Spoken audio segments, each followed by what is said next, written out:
De contarles un chisme sobre, bueno, no uno, la verdad son muchos, sobre el libro que mi estimadísimo Juan Omar Fierro trae para nosotros el día de hoy, que es las recetas para instalarse en el rencor. Entonces, señor, señora, señorita, señorite, señorito, por favor, si ustedes tienen un poquito de rencor, los invitamos a acercarse, y si no tienen rencor, también acérquense para que sepan lo que se siente.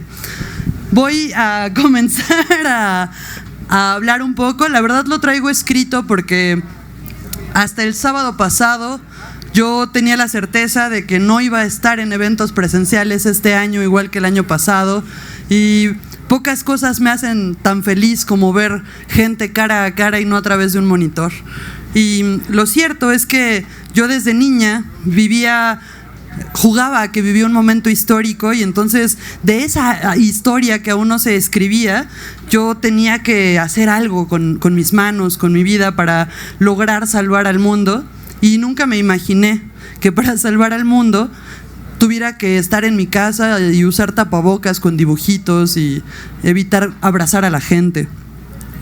Nunca pensé que no podría salir de mi casa más que para comprar cosas esenciales, y que sería testigo de la muerte de muchos seres queridos que no tuvieron la misma fortuna que yo. Por eso, cuando recibí el libro de Juan Omar Fierro a través de WhatsApp, porque como ustedes saben, ahora todos los documentos, citas e información importante que nos llega a las manos, pues es a través de un aparato que a veces parece más inteligente que yo. Y cuando me llegó este libro, no pude menos que sentirme inspirada. Por supuesto que tengo motivos para instalarme en el rencor. ¿No los tenemos todas las personas aquí presentes? Yo creo que sí, al menos uno. Somos sobrevivientes de una tierra saqueada, de una historia depurada. Somos sobrevivientes de un sinfín de malas decisiones, tanto nuestras como ajenas. Somos sobrevivientes de una pandemia mundial sin precedentes, que ahora ya hasta suena como hashtag, ¿no? Y hoy estamos aquí luchando con el ruido de la moto en lugar de con el perro de la casa, celebrando las recetas para instalarse en el rencor. De tal manera que cuando comencé a leer el libro, estaba decidida, por supuesto, a hablar desde esa posición, desde el rencor, como si el rencor por todo lo arrancado fuera lo único que me quedaba para liberar los sentimientos que se traban en el Zoom, en el Meet, en el teléfono o en la plataforma de su preferencia. Lo cierto es que Juan Omar no me dejó instalarme en el rencor.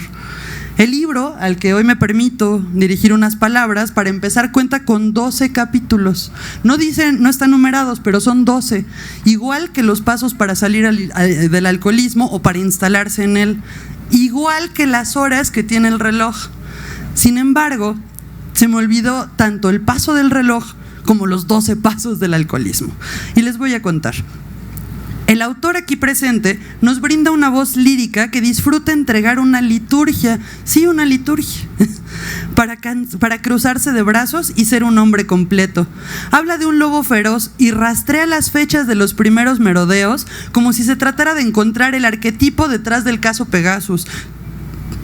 Sin embargo, en el caso de este lobo encontraron hallazgos de un suceso con 3 cerditos involucrados y otro antecedente con una niña que, dato conocido, usaba una caperuza roja y caminaba sola por el bosque cuidado. Ese poema al que refiero nos habla de un expediente de investigación y la manera completamente salvaje en que la comunidad que debía arropar a ese pobre victimario no ha hecho sino apartarlo e incrementar su salvajismo. Es decir, somos culpables todos de que los lobos feroces sean feroces. Lo saben, en lo más profundo de su ser, saben que son culpables. Por supuesto que la receta para instalarse en el rencor no puede contenerse solo cruzándose de brazos. No basta. Necesitamos conocer los desistimientos prácticos. Esta voz lírica, porque no es lo mismo la voz lírica que el autor, no voy a entrar en detalles, corre sembrarse en una duna que es la más brillante y nos invita a movernos al ritmo de una brisa sobre el plácido paraíso de harinas doradas. Ya se lo imaginaron, sé que ya se lo imaginaron, pero esto, recuerden, es el capítulo del desistimiento práctico. Así que el autor, porque sí fue su responsabilidad, nos regresa a la realidad en donde existen exploradores de la National Geographic. Y entonces miren con asombro al sujeto enraizado ahí, nomás pensando en el futuro, igual que todos nosotros en este momento. Brincando para contarnos uno de vaqueros, mire, ya se paró el de los vaqueros, o hablarnos de su abuelo, de sus dolencias y esa alegría tiesa que heredó de su abuelo y que remarca suplicando al sujeto de bata blanca: por el amor de Dios, mi lobotomía. Digo, no todos gritamos por la lobotomía, algunos gritamos por los calmantes o hasta una aspirina, pero gritamos. Juan Omar no me dejó regocijarme en mi propio rencor. Me tenía atrapada entre la carcajada y el llanto, por el reflejo que encontraba de mí misma en sus letras. Por eso me sorprendió que regresara la broma pesada cuando yo descubrí que su tercer apartado se titulaba Eternas repeticiones instantáneas. Porque yo también he querido saltar del puente, pero por si las dudas quiero tener un control remoto, por si a la mera hora... Perdón, hice un mutis para hacer pausa dramática. Saltar del puente, pero tener un control remoto por si a la mera hora quisiera oprimir un botón y regresar a la escena hasta antes de aventarme.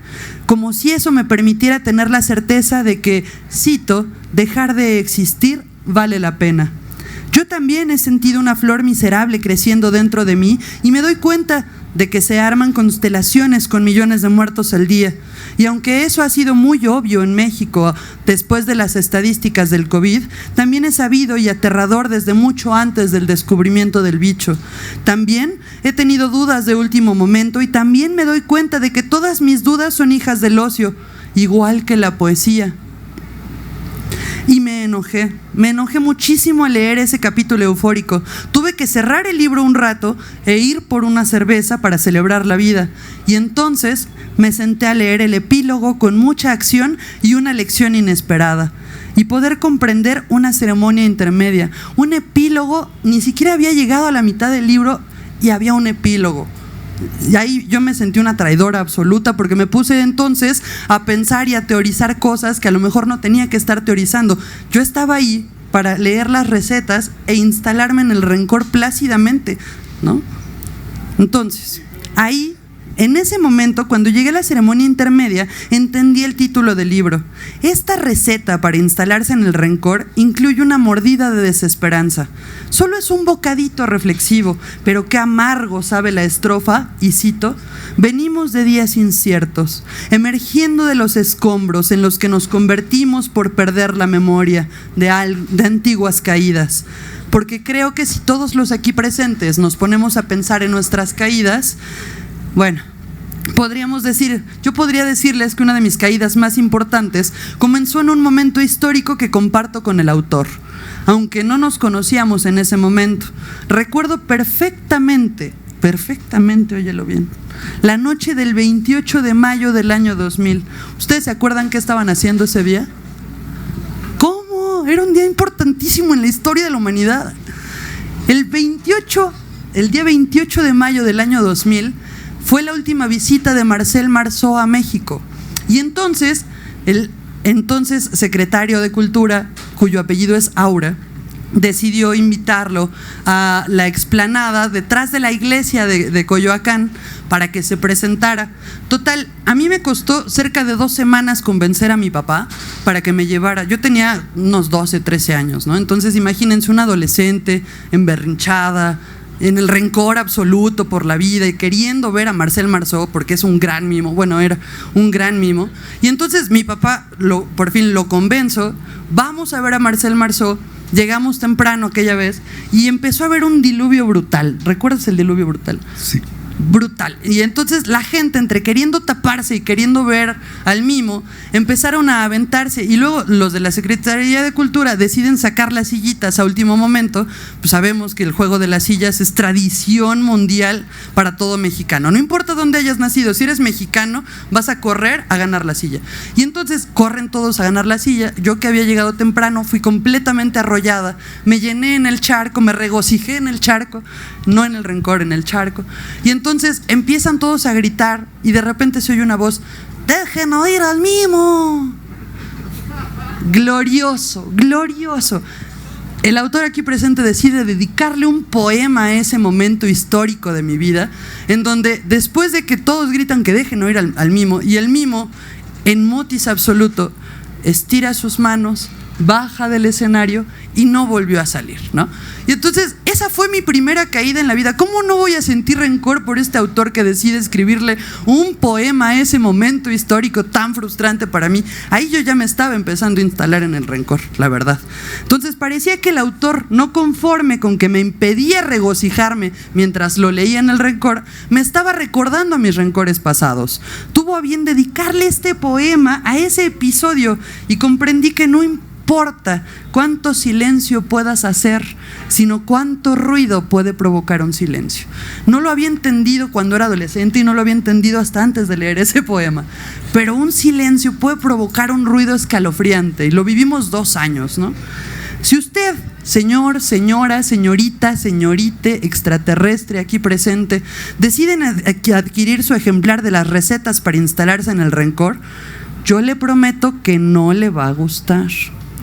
¿Por qué no? El libro no dicta los pasos para poder anidar ese sentimiento, aunque eso sí, le va a ayudar a reflexionar sobre todos los actos que bien merecerían instalarse en el rencor.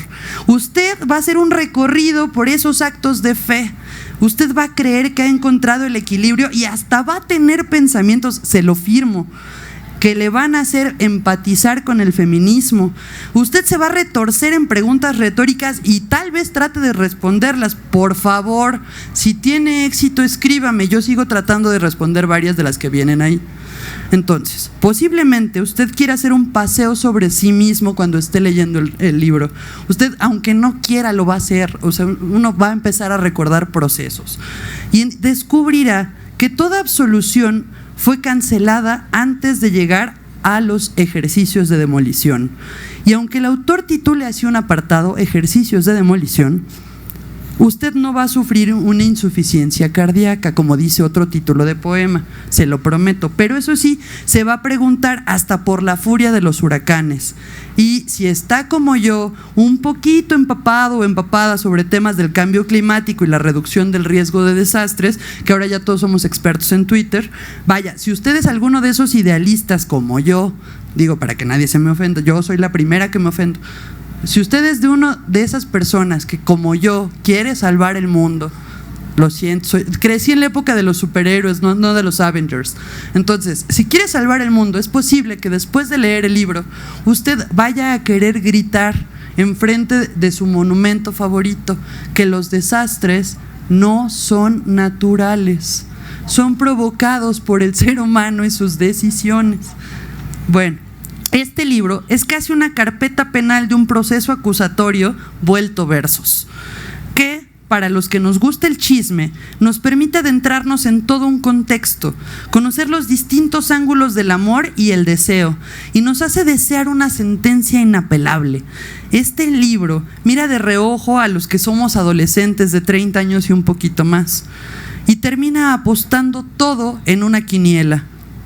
Y dado que han llegado hasta aquí y no pude lograr sentir rencor por esta presentación, ni por el libro, ni por el autor, sino por el contrario, me siento profundamente bendecida con esta lectura, honrada por la confianza que el creador de estos versos depositó en mí. Y además ni me conocía, peor todavía, pobre sujeto, que depositó en mí. Agradecida con ustedes que han prestado atención a mis delirios, no me queda más que regalarles la palabra rencor. Un poco de rencor para todas y todos ustedes que tampoco, igual que yo, saben cómo seguir una buena receta. Muchas gracias. Muchas gracias, Lucía. Pues bueno, en la primera presentación decía, por ejemplo, que si algo me daba terror de una presentación de un libro es que el autor tenga que presentar su propio libro, ¿no? Entonces, ahora vengo con el temor no solo de repetir lo que ya dije, sino de parecer que voy a decir algo totalmente opuesto. Entonces, lo único que voy a hacer es como una recuperación de cómo nace la idea de este libro, y este libro nace de la idea de que yo ni siquiera sabía que iba a escribir un libro, en realidad, ¿no? Cuando empiezo a escribir los primeros poemas, en realidad lo que busco es escribir algo sobre la inmovilidad llevada al extremo, y creo que pues más o menos puedo dar cuenta de que sí. Y esa forma de, digamos, de hablar de la inmovilidad, del desencanto, pues en realidad me estaban ayudando a mí a superar como un desencanto tempranero en mi vida, ¿no? Entonces, poco a poco escribir sobre el abandono, sobre el estancamiento, me ayudó a mí a ir dejando ese abandono personal y ese estancamiento y seguir avanzando. Y a partir de ahí me di cuenta que sí me gustaba escribir y seguí escribiendo. Entonces, los poemas que son parte de este libro, los primeros deben ser desde el 95-96 y los últimos ya son del 2018-2019, ¿no? Pues fue un proceso larguísimo, en el que durante mucho tiempo no sabía si publicarlos o no, o pensaba obviamente creo que no sabía cuándo, pero en algún momento de mi vida pensaba en que tendrían que salir a la luz, ¿no? Porque no decidí eliminarlos, no decidí acabar con ellos. Entonces, si no decidí quemarlos, borrarlos, incinerarlos, es que en algún momento de mi vida iban a salir a la luz pública, y ese año fue el 2019. Pero salieron el 31 de diciembre del 2019, y de repente estábamos planeando presentaciones y se vino una pandemia, y entonces el libro comenzó a dormir otro año, ¿no? Un año publicado, pero dormido en sí mismo. Y finalmente, ahora que se empieza a recuperar como la movilidad, o sea, hablaba de la inmovilidad y solito se autoconvocó a la inmovilidad durante cierto tiempo, pues dije, ya es hora de que salga a la luz, ya es hora de que hagamos presentaciones. Es que es un mimo. Me encantan las coincidencias. Esta es una gran coincidencia porque justo un poquito antes de la presentación estábamos hablando de esa presentación del mimo de Marcel Marceau de Marceau en Coyoacán. Ay, lo digo horrible, perdón. Y le digo, güey, es la primera vez que conozco a alguien que estuvo en el mismo lugar que yo, escuchando un mimo que no hablaba, por supuesto, pero que la gente quería que hablara, y pues por eso la gente gritaba, no se oye, ¿no? Era parte de lo que gritaba la gente. Entonces, me encantó. Más de 2,500 y yo es la primera persona que conozco que además le escribiste un poema. Y bueno, me encantó la anécdota, me encantó el lugar, y en algún momento dije, es que tengo que escribir algo sobre esto, y lo hice, ¿no? Y en virtud de que ya lo invocaron por allá, alguien dijo no se oye, pues me parece que es hora de que lo leamos aquí, porque ha sido pues una feria de coincidencias, y me gusta que haya salido, ¿no? Entonces, Marcel Marceau, en memoria de una tarde en Coyoacán. No se oye. No tienen nada que decir, sin embargo, se mueven, gesticulan y se pintan la cara como micos en guerra. La multitud ríe, aplaude y perdona su comedia de perros afónicos, sus graznidos patéticos y falsamente silentes, pero yo no. En la banca del tiempo me senté a esperar la respuesta. Una luz en el camino, como coloquialmente se dice. Desde entonces me muevo sin moverme y puedo atestiguar que no ha pasado nada. Desde que empezaron los primeros hombres a salir del escenario y les dejaron a los otros la pura banca del tiempo, no ha pasado nada. Y no pretendo dar un espectáculo con mi torpe necedad de estar y mis ganas de visibilidad. Regresan mis ojos a esa ilegítima voz de aire y gravedad. Perdón, soy lento para pasar páginas. Es la pausa dramática. Si nada podemos agregar al destino del destino, ¿para qué blasfemar entonces con la más mínima señal? Shh, Marcel Marceau.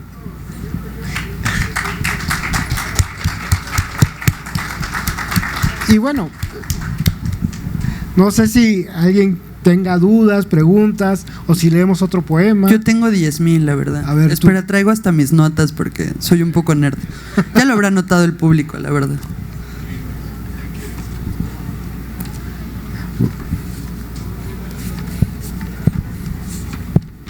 Pero bueno, de verdad, se perdieron un gran espectáculo ese día en Coyoacán. No se perdieron de nada, no es cierto. Se bajó, el mimo no habló nunca. Bueno, el espectáculo no fue el mimo, fuimos todos los demás.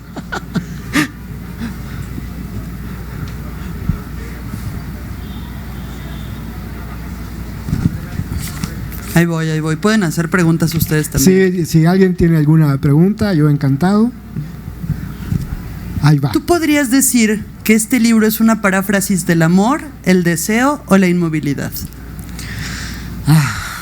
Pues yo creo que de las tres, o sea, el amor, por supuesto que implica el deseo, pero cuando el amor se detiene y el deseo se extingue, uno puede caer muy fácil en la inmovilidad, ¿no? Ese desencanto por el amor perdido es terrible, ¿no? Yo sé que muchos le llamarán depresión, que puedes caer en una gran depresión, pero poéticamente nunca me gustó esa palabra, entonces nunca la utilicé, y me parece que el libro sí refleja esa inmovilidad justamente después de un amor perdido. Creo que además después de escucharte decir esto, y dado que si se dan cuenta, y yo hablaba de lo simpático que puede ser cuando se instala en el rencor, Juan Omar, ¿por qué instalarse en el rencor? ¿Por la inmovilidad? ¿O por qué instalarse en el rencor? Yo lo veía, o sea, sí creo que el rencor puede ser uno de los sentimientos que más te pueden movilizar cuando estás inmóvil, ¿no? Porque después de que pierdes el amor de una persona, pues es muy fácil que empieces a odiarla un poco, ¿no? No asumes tus culpas, se las machacas un poco a ella, y entonces es muy fácil que te instales en ese rencor, justo como el paso siguiente de la inmovilidad. Entonces es como el proceso, yo creo. Primero te quedas quieto, no sabes qué hacer. Después lo que pasa es que empiezas en tu cabeza a culpar a la otra persona de lo que haya pasado, ¿no? Tú no ves tus culpas, nunca ves tus culpas, entonces siempre ves en las de la otra persona, y entonces empiezas a moverte, pero te mueves hacia ese rencor, y poco a poco también vas saliendo de ahí. Digo, estaría muy bien que nos instaláramos ahí, porque puede producir grandes obras, y no me refiero a esta, me refiero a muchas otras que he leído, ¿no? Pero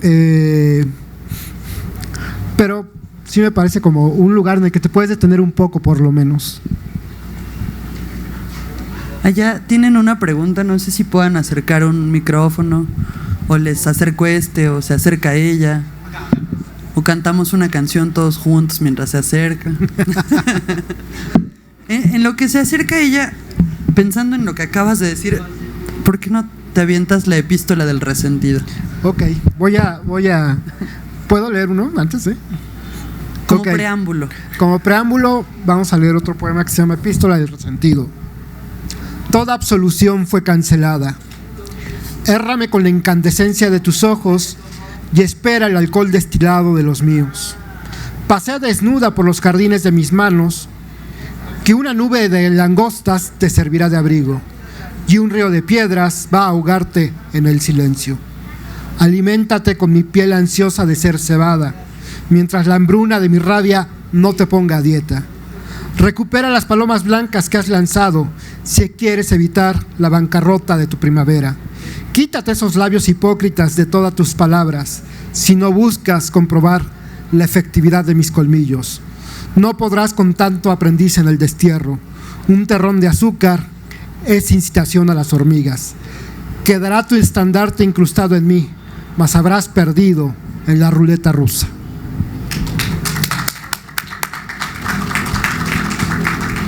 Ahora sí, perdón, la pregunta. Una pregunta para ti, Juan Omar. Yo quiero saber cómo combinas, no sé si sea la palabra correcta, cómo combinas el periodismo, porque eres un gran periodista, con la poesía. Es como, bueno, de las notas que yo te he escuchado, hablando, por ejemplo, de Marcel Marceau, ¿cómo le haces? Ay, bueno, una de las cosas que yo creía o creo es que trato de separar, o sea, cuando estoy trabajando en el periodismo, pocas veces estoy pensando en escribir poesía, y cuando estoy pensando en escribir poesía, no estoy pensando en lo que escribo para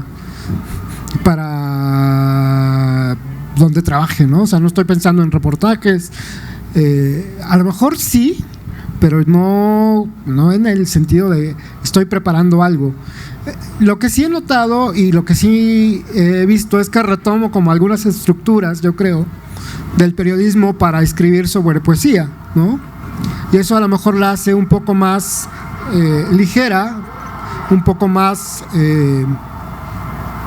cotidiana, ¿no?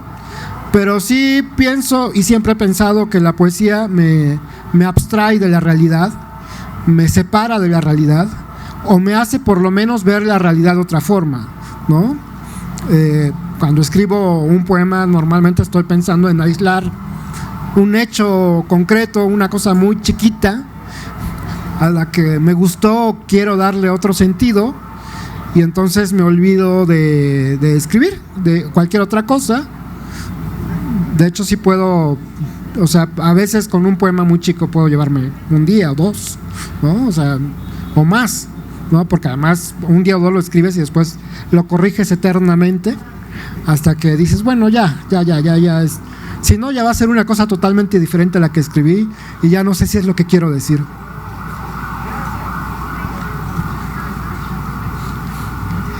¿Alguna otra pregunta? ¿Alguien más? Échate otro poema. Bueno, voy a echar otro poema. Yo ya escogí dos, te toca.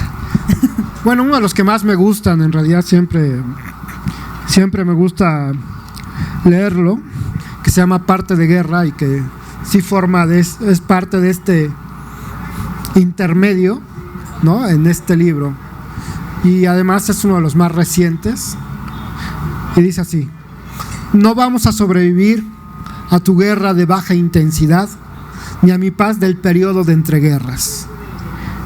Es el sexo nuestro único refugio contra el fragor de los recuerdos. Nuestros cuerpos se acorazan con lascivia ante cualquier brote de horizonte. Nuestras bocas mutiladas por tus rencores no perdidos y mis olvidos no encontrados. El deseo, cápsula al vacío. Los besos que nos crecen como llagas hasta que la piel efervece sin memoria. Son siglos de caricias y mordidas, de uñas y lenguas enterradas. Nos traicionan el cansancio y los gemidos. Se apaga la llama de la desesperanza en nuestros cuerpos. Regresamos entonces a tu guerra de guerrillas y a mi pax mafiosa. Volveremos a ser ceniza, la misma ceniza que ya éramos antes de tocarnos.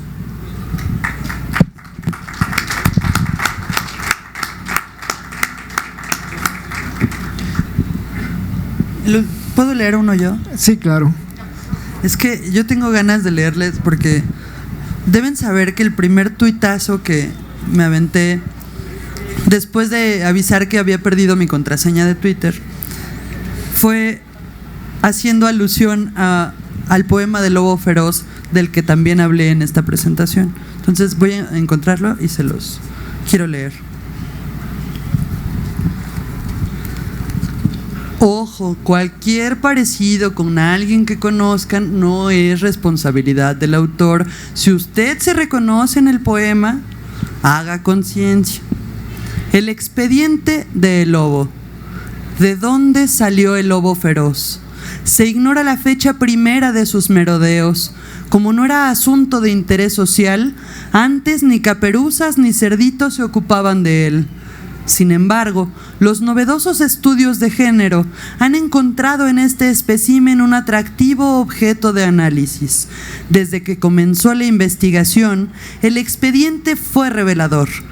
Padece falta de arraigo no por voluntad propia. El salvajismo lo ha molido a palos constantemente. Lo ataca una irrefrenable risa de hiena, aún sin causa propicia. Se impone todo tipo de ayunos como ejercicios de castigo místico y los reflectores encendidos le provocan una histérica adicción. Cuando conoció que su ferocidad era objeto de polémica, escribió sendos artículos para demostrar su inteligencia. El diagnóstico es incierto. No se ha logrado descifrar si los rasgos descritos son el origen de su oficio o si son el desenlace de la fe que asimismo se profesa. Un experto aventuró su propia conclusión. El lupus misanthropus era un humanista con guiarroji, pero jamás se le acercó una oveja descarriada para preguntarle el buen camino.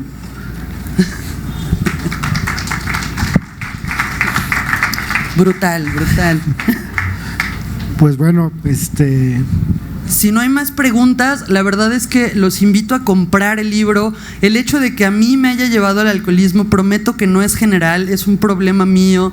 La verdad es que sí lo recomiendo ampliamente porque permite esta línea de reflexión sobre esos aspectos cotidianos que yo sé que Juan Omar Fierro quiere separar al periodista del poeta, pero un algo de esa esencia está impregnada, y ese algo es precisamente la capacidad de hacer crítica de lo incriticable.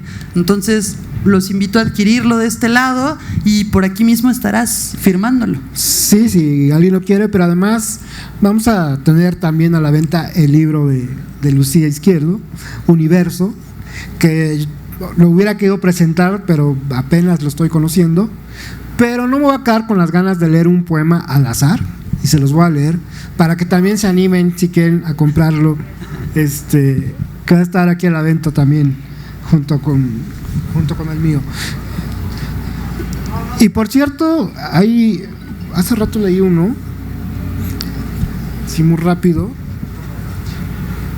que de alguna forma me hizo pensar en alguno de los poemas que yo tengo por acá también. Mira, aquí está, Tiempo. Son 365 días y no me alcanzan para recordar todos mis aniversarios luctuosos.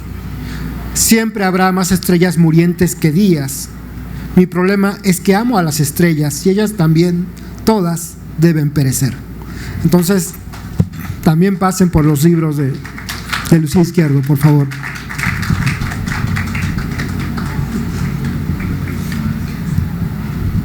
Y ahora